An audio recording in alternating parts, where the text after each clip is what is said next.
Magandang umaga po sa ating lahat. Lecture number 9. So, pang-siyam na lecture na po ito. So, 9 weeks na po tayo lecture. Since na-receive ko po yung message sa mga nasa bahay po, welcome po. Yuko po tayo lahat. Panginoon, bigyan mo po kami ng malinaw na isip, bukas na puso para ito'y magamit namin mga aral na ito mula sa iyong salita para sa mga pang-araw-araw namin po. Amen. Okay? So, iba-iba po ang religion po, kaya yung pag-sign of the cross, kanya-kanya na po tayo, ha? Para respeto sa mga hindi katoliko. Okay? Hindi po ito religion, hindi po akong tatayo ng religion. Sharing lang po ito. Okay po? Sino ba hindi katoliko po dito? So, ayun, meron isa doon. Ano pong religion yun? Satanista? Pwede yun. Meron na. Nakarehistro na po yun sa Amerika. Membro ka pala. So, alam ko yun sa founder sa Pilipinas. Kasama mo. Okay. So, anyway, welcome po kayo. Kahit ano po ang inyong paniniwala. Okay, babasahin po natin mula sa libro ng Lucas. Chapter 6, no? O kabanata 6, verse 20 to 21. Ganun rin po mula sa kabanata 6, 24 to 25. Okay? So, sige po, may mga tumatating pa. Tayo lang muna natin. Ito po, sharing na pwede kayong magtanong. Pwede po kayong magtanong. Pwede rin po kayong mag-share, no? Just in case, no? Ang bawal lang po, debate, no? Kasi kung ano po yung paniniwala ninyo, yun na yun. Kung ano rin po yung paniniwala, mag-share ko po sa inyo. So, nasa inyo po yun. Kung paano nyo po tatanggapin at magagamit. Okay? Yan po yun. I-announce sila sa kanila na may naka-live para kung ayaw nila makita sa monitor, pwede naman doon tumaan sa gilid, sa likod, para hindi makita.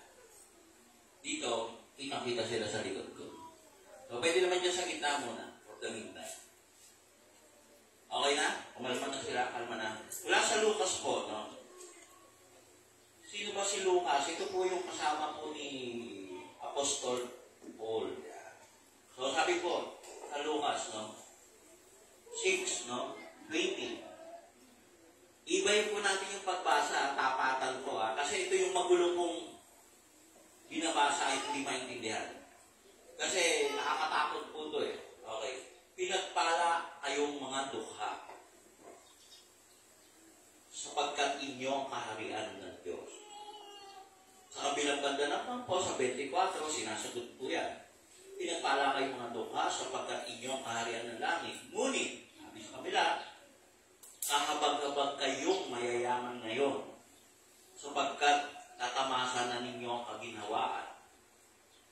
So, babasahin natin tuloy-tuloy yan para may question. Hindi, basahin pa po natin. Pinagpala at nagugutom ngayon sapagkat kayo'y bubusugin. Tawid-ulit tayo sa Lucas, sa tapat.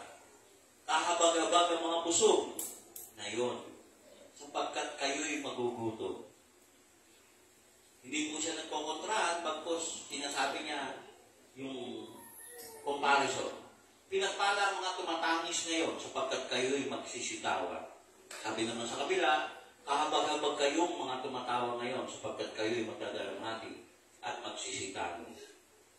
So, kung babasahin po natin ito, parang mahirap yumaman. Tama po? Mahirap mabusog. Mahirap yung masaya. Tama po ba? Kasi, sabi, ang pinagpala yung dukha, ang pinagpala yung nagugutom, ang pinagpala yung tumatangis, yung nagdadalamhati. So, kahabag-habag yung mayayaman, kahabag-habag yung nasa mga busog, at kahabag-habag din yung mga masasaya ngayon. Bihira po mga pagpaliwanag nito, baka wala pa kayong nadinig. Ito po ang aking paliwanag. Bakit mapalad na mahihirap? Bakit? Sino po ba mahirap? Taas ang kamay. Mahirap. Sino ba mayaman? Dalawa lang tayo. Hindi ka mayaman. Wala kang ng pambili nga. Hindi rin totoo yan. Hindi nga binili eh. Dalawa lang tayo, dalawa. Kaso tayo yung kahabag-habag. So, tama? Okay. Bata po yun. Sa mga hindi nakakita. Alam niyo po bakit po mapalad ang mahihirap ang mga tukha? Dahil nasa inyong kaharian ng Diyos, ito po ang paliwanag yan. Dahil lahat ng ginagastos ninyo ay tila isang milagro na dumarating sa inyo. Tama? Puputulan ka na lang ng kuryente. Talaga naman ilang araw ka na nag-iisip. Bago maputulan, nakapagbayad. Tama? Di ba parang milagro? Tuition, bayaran ng tuition po ngayon. Kung may nag-aaral pa sa private, parang wala na nag-aaral sa private, puro public na lang eh. Bayaran ng tuition. Biglang may darating. Hindi ka na pakukuhanin na exam. Tama? Tama po ba? So, lahat ng mga bagay, tila isang milagro na dumarating. Tinanong ko po minsan sa Diyos yan. Sabi ko, bakit naman laki ng gastusin ko sa aking mga gawain? Ilagay yung pera. Dumatating naman yung pera eh. Pag kailangan, dumatating naman. Pero tanong ko, bakit? Saan ilagay na dyan para hindi ako yung... Alam mo yung restless ka pag alam mo wala kang pera eh. Tama? Pero pag alam mo yung pera ka, relax ka lang eh. Di ba? So, anong sagot? Ito yung sagot talaga eh. Hindi mo naranasan ng milagro. So, kaya mapalad ang may mga tukha dahil nasa inyo ang kaharian ng Diyos. Dahil ang bawat ginagastos ninyo, ramdam na ramdam ninyo ang Diyos. Ang milagro ng Diyos. Tama mali? Sino walang pamasahe papunta rito, bigla may pamasahe na. Di ba? Pero pag marami ng pera, wala yan. Chicken yan. Hindi milagro. Nakakotse ka, may kotse ka, kansyon ka pumunta. Di ba? Bakit mapalad ang nagugutom? Wala kang ulam mamayang gabi. Biglang binigyan ka ng ulam ng kapitbahay mo, biglang may bisita ka. Nangyayari sa amin yan, ha? Yun, dami natin pang kakain. Mamaya may darating na eh. Sabi ko sa iyo eh, di ba? So, natatandaan ninyo yung panahon ni Moses. 40 years sila naglalakad. Paikot-ikot. Ilang taon silang binabagsakan ng manna from heaven. Alam niyo ba yun? Pagkain. Sa gabi yung nalalaglag, pupulutin nila. Pinupulot lang. So, bakit mapalad? Bubusugin kayo ng Diyos. O panahon ni Kristo, walang mga 5,000. Tama? Ilang isla at saka tinapay. Di ba? Napakain yung 5,000 at sobra pa. Pag wala kayong maluto, galit na galit kayo. Kaya wala kayong maluluto. Dapat kung wala kayo, ay naku, makinig kayo. Mapalad tayo. Bakit? Wala tayong ulam eh. Magkakaroon ka ng ulam, bubusugin ka. So, bakit mapalad ang mga nagdadalamhati at tumatangis? Sabi nga ng isa doon, galing daw siya sa burol. So, malamang mahirap yan. Kasi mahihirap lahat ng patay, pinupuntahan. Hindi dahil sa biskwit at saka kape, kundi gusto talagang makiramay. Tama? Tama.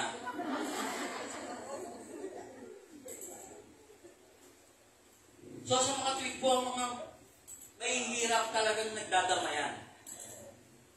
Yung kahit malungkot ka nga, pag umiti, napapangiti ka. Tama? Yung mga ngiti ng mga nagmamahal sa iyo, tunay. Yung nakikiramay sa iyo, tunay. Tama po ba? Walang peke sa may hirap. Alin mas maraming peke? Sa mayayaman o sa mahirap? kayo galit sa mayaman, galit kayo sa akin. Miss kayo So, dahil sa mga dukha, sa mga nidalamhati, may kasiguruduhan kayo na yung mga tao sa paligid ninyo ay tunay na nakikiramay sa inyong pagtangis. Tama? So, kaya sabi nga dito, sapagkat kayo'y magsisikawa. So, sa bawat ngiti ng mga makikiramay sa iyo, dalamhati ay tunay. Ba't kawawa mayayaman? Sa mayayaman po, hindi natin alam kung sino ang tunay na nagmamahal. Maraming tao sa paligid mo kasi marami kang pera. Dahil alam nila magkakaroon sila sa iyo. Dahil alam nila makakakain sila ng masarap pagkasama ka. Dahil alam nila magkakaroon sila ng panamandaliang comfort sa buhay. Tama? Kahapon lang, umaga may kausap ako Mag-asawa, wala naman Walang-wala, pero tunay kausap. Pagtapos ng meeting ko sa Okada, mayayaman. Siyempre, punta ka doon, dahil sarap ng pagkain. Sumakit tiyan ko. Yung maintindihan kung gaano kasarap na Lahat na yata nilagay Hindi ako nakakain turo na may ice cream Siyempre, sosyalin Turon ba yung yung may saging? Turon, Turon. Nilagyan lang ng ice cream Wow! Pang-hotel na. Kayahin ko Pag may merenda tayo sa hapon, pabili ka ng turon dyan sa tabi-tabi na usalagyan natin ice cream. Sosyal. Magkano na yun? 500. Nilagyan lang ito na ice cream, 500 na to. Okay. So sa mga tweet, ang isang mayaman ba, pag nawalan ng pera, marami pang kaibigan? Wala na. Kaya ang mayaman, hindi sigurado kung sino yung kaibigan niya at nagmamahal sa kanya ng tunay. Tama? Mali. So, kaya yun ang sinasabi rito, pinagpala kayong matukha sapagkat inyo ang kaharian ng Diyos. So, yung mayaman, halos hindi na nga nagdadasal sa Diyos yun. Bakit? Andyan na lahat sa kanya Andyan na sa kanya lahat. So, dahil nagiging semi-God na nga siya, demigod. Parang lahat ng pangangailangan ng tao sa kanya nalalapit pero ang tanong, di ba? Pinagpala pa siya. Kakabag-abag na. So, kuya, baka gusto mong bumaliktad. Kawawa mga mayayaman dahil walang katapusan ng pangangailangan. Takot sila maghirap. Tama, mali. Ang dami ng pera niya, ayaw pa tumigil. Nakita niyo yung mall, may mall na sa kabila, may mall pa sa kabila. Ang dami ng condominium, wala na ng laman Taiwan pa ng Taiwan. Bakit? Ayaw na maghirap Kaya nga, ayaw nang maghirap, kaya gusto magpayaman na magpayaman. O di pagod na pagod sila. Di ba? Ang mga mahihirap, wala lang, makakain lang, tara, tulog na tayo. Walang katiwasayan ng mayayaman. Parang kayo, nakita ko, nag-commute lang kayo, no? Tama? Okay naman kayo, nakarating kayo ng buhay. Tanong na lang kung makakauwi kayo ng buhay. Makakauwi din kayo ng buhay. Nakita nyo lumakad ang mga mayayaman? May driver, may bodyguard. Nakita nyo? O, paano hindi naging kawawa yun? Di ba kawawa? Takot na takot. Sa bawat lakad niya, kailangan niya ng driver, kailangan niya ng bodyguard. Kasi hindi siya makakarating sa paroroonan niya. Tama, mali? Kayo wala Ang pinaka-problema nyo lang, malaglagan ng cellphone dahil hindi kayo matalino. Madukutan ng cellphone. Meron ba dyan? Madukutan. Wallet kayo, hindi na dinudukot, no? Kasi yung mga wallet nyo, wala naman laman Buti pa yung cellphone, may Gcash Diba? Okay. So, sa mga tweet, ano ang kalagay-lagay natin? Ano ba dapat natin gawin? So, pangit pala maging mayaman. Hindi lang natin naiintindihan to.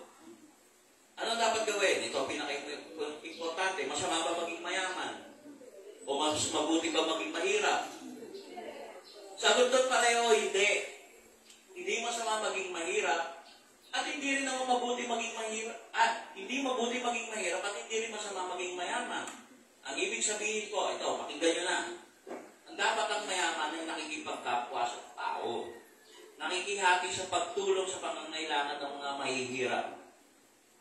Alam niyo kung bakit? Sa ganitong parang po, magiging administrador kayo ng kayamanan ng Diyos. Yung pera po, number lang yan, value yan. Pwede maging zero yan ulit. Pwede yan maging 1 billion, 1 trillion, 1 million. Pero lahat po yan, dumuduktong lang ng zero, kaya dumadami. Tama? Ang pera po, dapat administrador lang kayo. Pag administrador ka, hindi sa'yo nanggagaling ang pera. Ang pera, dadaloy at dadaloy ang manggagaling sa pinagkakatiwalaan ka. Sino yun? Yung Diyos. 24 years na po ako. Nag-compute na po kami. Kung naningil po ako, 500 million ang pera ko. Naningil ako sa simple 300 pesos per ulo. Pwede siya ng proposal nung day, first year po ng panggagamot ko ng isang grupo na kasama namin. Na nag-away-away kami dahil hindi ako pumaya. Nasa 500 million po kinita ko dapat. Sayang, no? Di ba? So, katwiran ko po, administrador lang ako. Pag may pinahawak sa akin pera, dadaloy lang yan. Di magkakaroon ulit. Di ba? So, kay mahirap ka, kay mayaman ka, pag ginawa ka administrador, pinili mo maging administrador ng kayamanan ng Diyos, magkakapera ka. Tandaan ko po nung bata ako, nagsisimula ako mamigay sa lola ko ng 20 pesos. Lola ko binibigyan ko eh. Tanda na kasi. Laki ako sa lola ko eh. In every pound ko, nag-iipon ako. In every week, 20 pesos sa kanya. Tapos matitira akin kasi, siyempre, may extra gastusin ako eh. So, yung 20 pesos na yun, lumaki. Naging 100. At lumaki na lumaki. At ngayon, sobrang laki. Administrador lang ako. Ako lang yung tagapamagitan. Tingnan nyo, kahit magkano yung kailangan ko, dumadating na. Sige.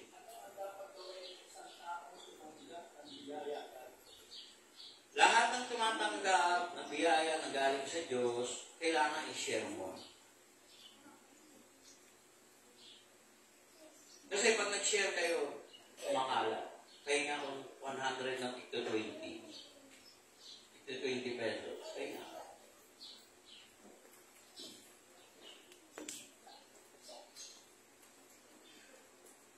Lima nga kailangan ko, 100.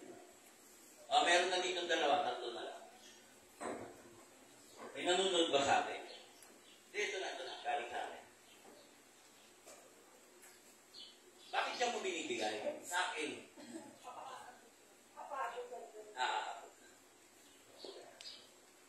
Sino ba mahirap dito?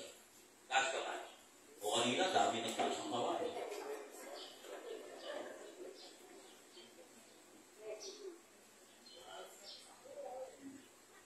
Baldun?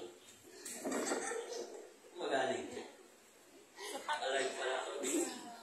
So may 100. Sample lang tayo. Halimbawa sa akin manggagaling. Halimbawa ito yung galing sa Diyos. So may gagawin tayo, pipiliin tayong administrador. Okay? O yung unang tumasok naman. Binigay ko sa iyo ito. Imagine mo, 1 million yan. O, di ba? O, pag yan, thank you, very good. Kaya lang, pag kinuha mo yan, hindi na kita bibigyan ulit. Hindi, kunin mo. Kunin mo na. Pag kinuha mo yan, hindi na kita bibigyan ulit. Kasi sa'yo na lang yan eh. Tama? O, bigyan mo yung nasa kaliwa mo. Kanan. Huwag na, asawa mo yan eh. Bigyan mo sa likod mo. Bigyan mo yung dito sa harap mo. O, di ba? Upo ka na dyan. Binaiwan pa sa'yo. Meron na silang pera. bibigyan pa kita ulit. Kasi, pag binigyan pala kita, kinakalat mo lang. Pero yun ang huwag na huwag ninyong gagawin, ubusin yan. Pag titira ka sa'yo, dahil may sweldo yung administrador. Nakuha niyo? Eh, ang problema, pag nabinigyan kayo ng biyaya, yun na lang eh. Kaya ang hindi biyaya. Mula sa biyaya. Dahil pag ikaw pinili mo na maging administrador o tagapamagitan ka, pagkakatiwalaan ka na mas malaki, simulan mo yan sa 100. Okay na yan, tabi nyo na yan. Ngayon yung 20 nyo, bigyan mo yung katabi mo. Barihan mo. Huwag mong punitin ito. Huwag mo ipamigay lahat. Bigyan mo siya. Share mo. 5 piso yung katabi. Ang bawat piso mahalaga. Ang 1 milyon, pag binawasan mo ng piso, hindi na 1 milyon. 999,000 na lang yun. O, di ba? Kumalat? O, kaya ako sa wedding yan. O, pag ganyan ginawa ng lahat ng tao, may mahirap pa. Wala na. Lahat kayo, administrador na. Yung problema ko, tinitesting ng Diyos yan. Palagi sa laki o liit. Malaki man o maliit, ubus yan. Okay. So, gutom at busog. Masama ba ang busog? O mabuti ba ang maging gutom? Pareho rin sagot dyan, hindi. Ang isang busog po, maaaring tulad sa isang nilalang na wala nang gustong gawin, busog na eh. Nakakita ba kayo ng buhayang busog? Nakakita ba kayo ng sawang busog? Di ba natutulog na lang ng ilang buwan? Tama po ba? Ganyan hinahalin tulad yung mga busog. Kaya sinasabi dito, pinagpala ang nagugutom sapagkat kayo'y bubusugin. Sinong bubusog sa inyo? Ang Diyos. So, dito po, hindi nila maintindihan talaga yan. So, anong gusto nila? Gutom ka palagi. Alam niyo po, yung gutom, marami kang tagumpay. Halimbawa ako, hindi ko po gustong gumaling kayo lahat. Dinadasal ko sa Diyos, kahit isa lang, kada healing, may gumaling. Yun lang, isa lang. Para hindi ako mabusog. So, next healing, isa ulit. Isa lang. Para palagi akong gutom. At marami nang gumaling, di ba palagi kong biro, 24 years na ako, may gumaling po 2. Para manatili sa isip ko at sa puso ko, ang kagutuman, ang kagustuhan. Tama po? Analogy po dyan, yung panliligaw. Okay? Ang tao po, pag nanliligaw, ang galing. Ang babae, pag nagpapaligaw, ang bango. Pag tapos na ang ligawan, yung mga lalaki, sira na ulo. Tama po ba? Tama? At yung mga babae naman, pagtapos ng ligawan, hindi na naliligo. Eh, yung nililigawan mo, ang bango. Wala ang ulo hanggang talampakan. Pagtapos na ang ligawan, amoy mo na yung puto. Busog na eh. Dapat, analogy natin sa kasabihan sa mensahe ng Panginoon, manatiling gutom at uhaw sa paggawa ng kabutihan, sa pakikisa sa bawat isa. Tingnan mo yung asawa mo. Sino dito may asawa? Tingnan mo. Tingnan yung mga asawa. Tingnan yung mga may karelasyon. Tingnan nyo. Totoo ba yung sinasabi ko? Hindi. Totoo yun. Ito hamon. Yung mga wala dito pag-uwi nyo. Subukan nyo magpaligaw ulit. Subukan nyo manligaw ulit. Yung mga babae magpabango. Maligo. Maging mabait. Alam nyo, nung araw na nililigawan kayo, hindi kayo bungangera. Lahat naiintindihan nyo. Lahat ng pangit sa nanliligaw sa inyo, hindi nyo nakikita. Di ba? Tutol na tutol ang magulang mo, pero ikaw gusto mo. Di ba? Eh bakit kung asawa mo na, siya na ang pinakapangit. Siya na ang pinakademonyo. Siya na walang pakinabang. Manatiling uhaw at gutom. Mula sa relasyon, sa kapwa-tao, sa mahal sa buhay, sa Diyos, magutom. Ako po, manggagamot na gutom na gutom. Mula umpisa hanggang ngayon, di ako nagpapabayad. Gutom na gutom ako, may gumaling eh. Maraming gumaling, pero sa pananaw ko, wala pa ako nagpagaling dahil Diyos na nagpagaling. Wala pa ako nagpagaling kahit isa.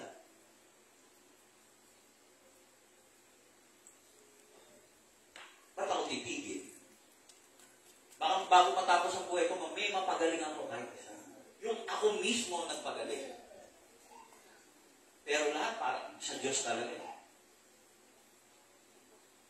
So hindi ako mapapagod, manggamot, manligaw sa pasyente.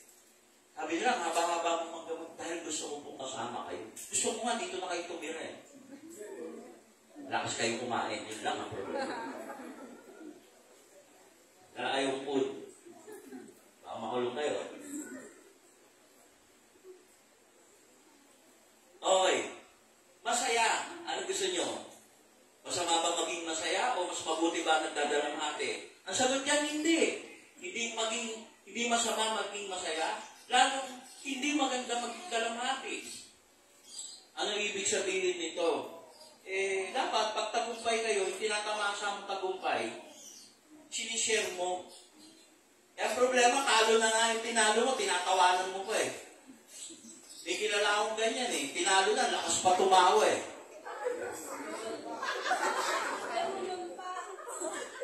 Tinalo ka na, tatawanan ka pa eh.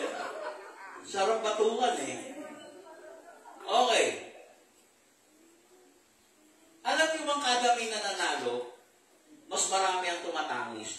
Sample, sa basketball, ilan ang team sa isang conference? 10, 20, isa lang magte-champion. So, ilan ang tumatangis? Siyam. Ilan ang umingiti? Isa. Kaya ano sabi? Pinagpala tumatangis ngayon sapagkat kayo'y magsisitawa.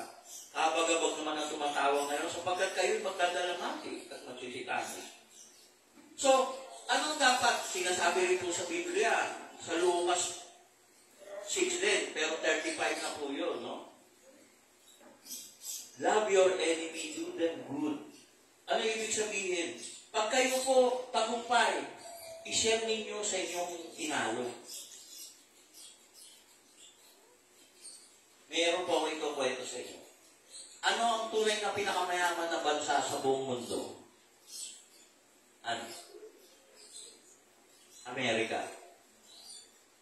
Sa lahat ng bagay. Kasi iba-ibang bagay. Pero sa overall, sa lahat ng bagay, Amerika. Alam niyo kung bakit? Dahil ang Amerika po, lahat ng nakalaban niya sa digmaan, tinulungan niyang pumango. Binomba niya ang Japan, tinalo niya. Pero napakayaman ng Japan dahil sa Amerika. Pinatag niya ang Vietnam. Kalaban niya, tinalo siya ng Vietnam. Pero matapos ang digmaan, tinulungan niya ang Vietnam. Napakayaman ng Vietnam. Korea. So, isang sekreto ng Amerika na konti ang nakakatuklas, ang lahat na nakalaban nila, tinulungan nila. Hindi ko alam kung alam nila, pero alam nila ang sekreto. Dahil lang ito isang aral ng mason. Masonig ang Amerika eh. Na hindi tinuturo sa atin.